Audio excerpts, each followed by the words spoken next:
I'm standing on a very small island, as you can see. А тут уже нормально. Тут уже пройдет.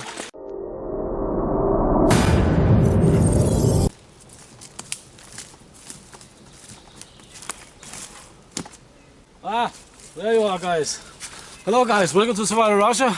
So today is the day when we are out to try and gather some wood for axe handles and hammer handles and handles like this. And I didn't bring an axe with me, I brought 2 axes with me. You have never ever seen me with this many axes, and they're not light axes either. I have the chainsaw on the Alice frame. That is one of the things I like about the Alice frame. You can carry all sorts of strange loads on them, but the birch is over there. It's a huge guy. So let's see how much we can collect today, and I'll try and explain you a little bit about how to collect birch wood in general for your axe handles and hammer handles and so on, because it's very satisfying to make your own handles, and if you know how to do it right, then you know that you will get the best possible quality handles with the straightest grain possible. But let's hit over here and I'll tell you all about it.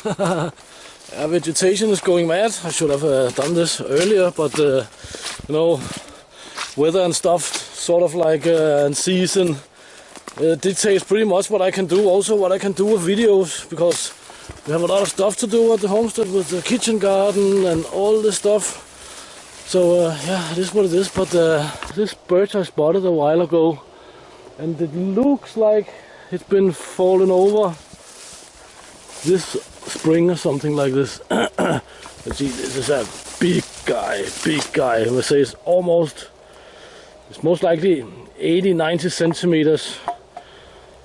Something like around 3 foot across. I'll see how much I can get out of it, because I have only 1 tank of gasoline and 1 tank of bar oil, so I didn't brought any spare with me, but yeah, we'll see. The best wood is of course as close to the ground as possible. The first meter or so of I think any wood, anyway, birch.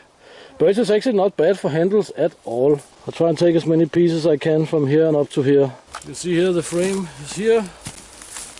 It's very easy to attach the chainsaw, and I can even carry this one of my favorite light packs on the frame, no problem. There's a good amount of mosquitoes in the forest, but at the homestead we have quite a few. Actually, we had a friend, a local, passing by the other day, and he said something pretty funny. He said, yeah, there's one thing that never changes here. That's the amount of mosquitoes, because he's in the village. There's not that many mosquitoes in villages. I brought the lightest possible chainsaw. No big monsters needed for this operation here.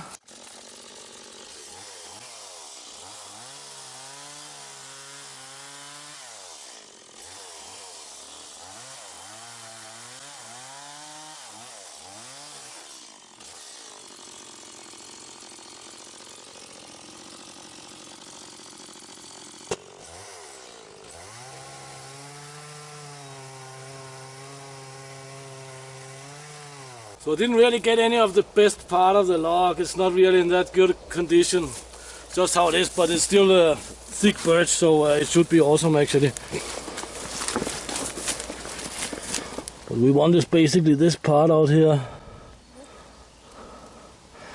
That is pretty good stuff. There should be some good handles in these 3 here. You can say for birch handles, or most handles, I think that the tree should be 40-50 centimeters across in diameter minimum.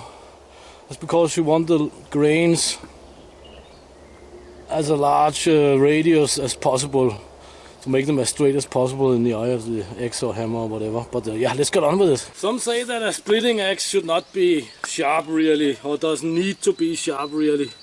But I'm not in that school of thought. You have the eye of your axe here. And you of course want your handle to be made from this part here, where the grain is going round, of course, right? So you of course want it from this part, and the larger the diameter of the tree, the straighter they will be in the eye, of course. If it's a small tree, they will be rounded like this. So we basically want to try and cut it like this, and you will have 1, 2, 3 big axe handles at least. Also, it's a good idea to look for knots where the branches have been. So here there are not any visible really. So it will be preferable to try and split out a piece like this, I think. No, over here there's nothing either. You can see here it's splitting out like this. It's because we have a knot down here. It looks very nice here, so I'll try and split it over here the best I can. See how it goes.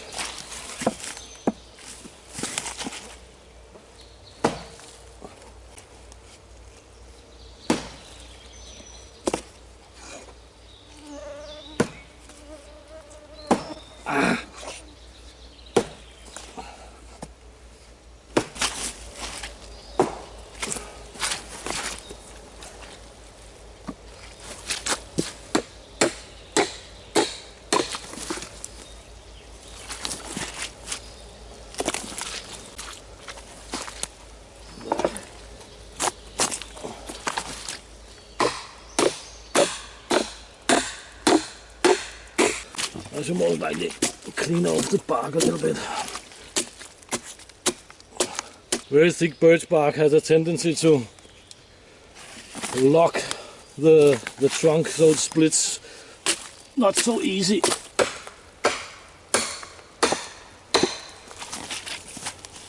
No, now there's no way back. Right in the same spot. Nice.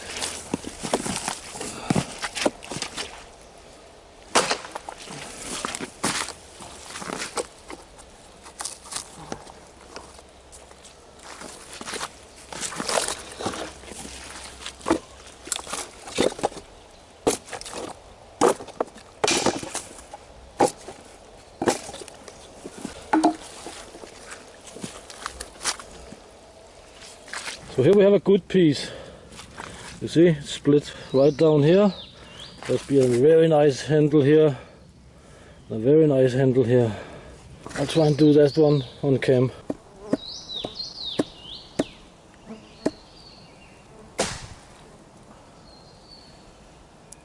A little bit too much to the left, but that's what it is. We have a smaller handle here as we can make for a splitting handle. I planned for that.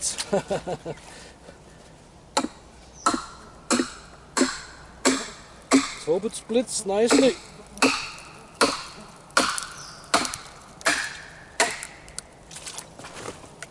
Oh, it seems to be alright.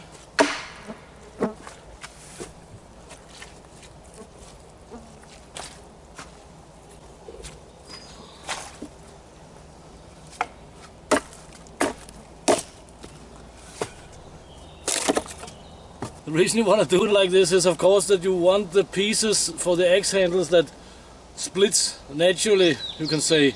Of course later on we'll cut off a lot of material and so on, but we still have the clean splits for the starter handle, you can say, right? When you buy them in the shops, most of the times the handles are made up of the lesser materials. The garbage, so to speak, from the sawmills and production of this and that. So here's an example of the natural splitting of the grain. You see I split it here and it just cracked right out there.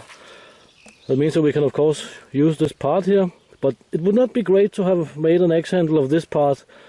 It would not be visible, but it would be a weaker part. So I think we have 4, 5, 6 maybe good pieces, and I'll try and bring as many of them with me today, of course. But we have to reduce the weight. So here you can see we actually have the back of the eye here and the front of the eye almost, right? I take this one here like that. So we're going to take off some material here, a little bit material here, and some material here. And that's why I have the other axe with me. I made a tall chopping block and a not so tall chopping block. It is of course useful when you have to work up here and lower down. because for saving weight I will make the blanks for the blanks out here. Not gonna carry so much wood back to the homestead.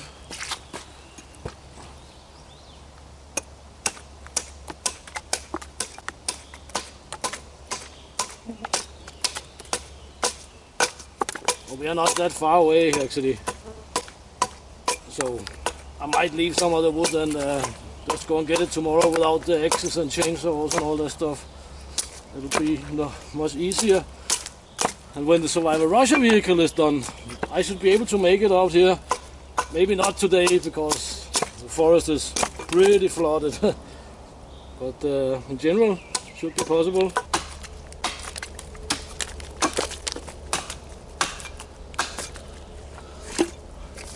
Now we're into the sapwood, I think it's called in English. That is a good thing. We say in general the raw planks here should be about 5-6 centimeters in thickness. It is 5-6.5. That's a good width, so to speak. And because then the really raw plank that you will make with the plane should be about 4 centimeters wide.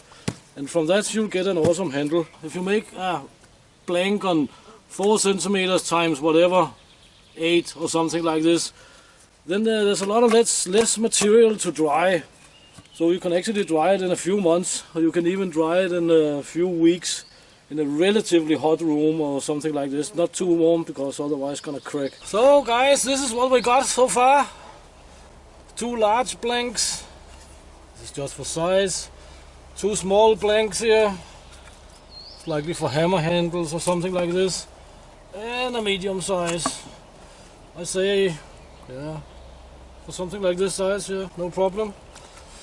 But that's of course not so much compared to how much wood we cut, but that is the luxury of going out and doing it yourself. You can select only what you want, only the best parts. And I certainly want the best parts when I have to carry them all the way home. Also many ask me what kind of mosquito repellent I'm using. At the moment I'm using nothing. It's true. But I have ordered some big oil. It's a traditional Scandinavian remedy and it's awesome. Okay guys, so we are back at the black flies with the gnats. With the loot here.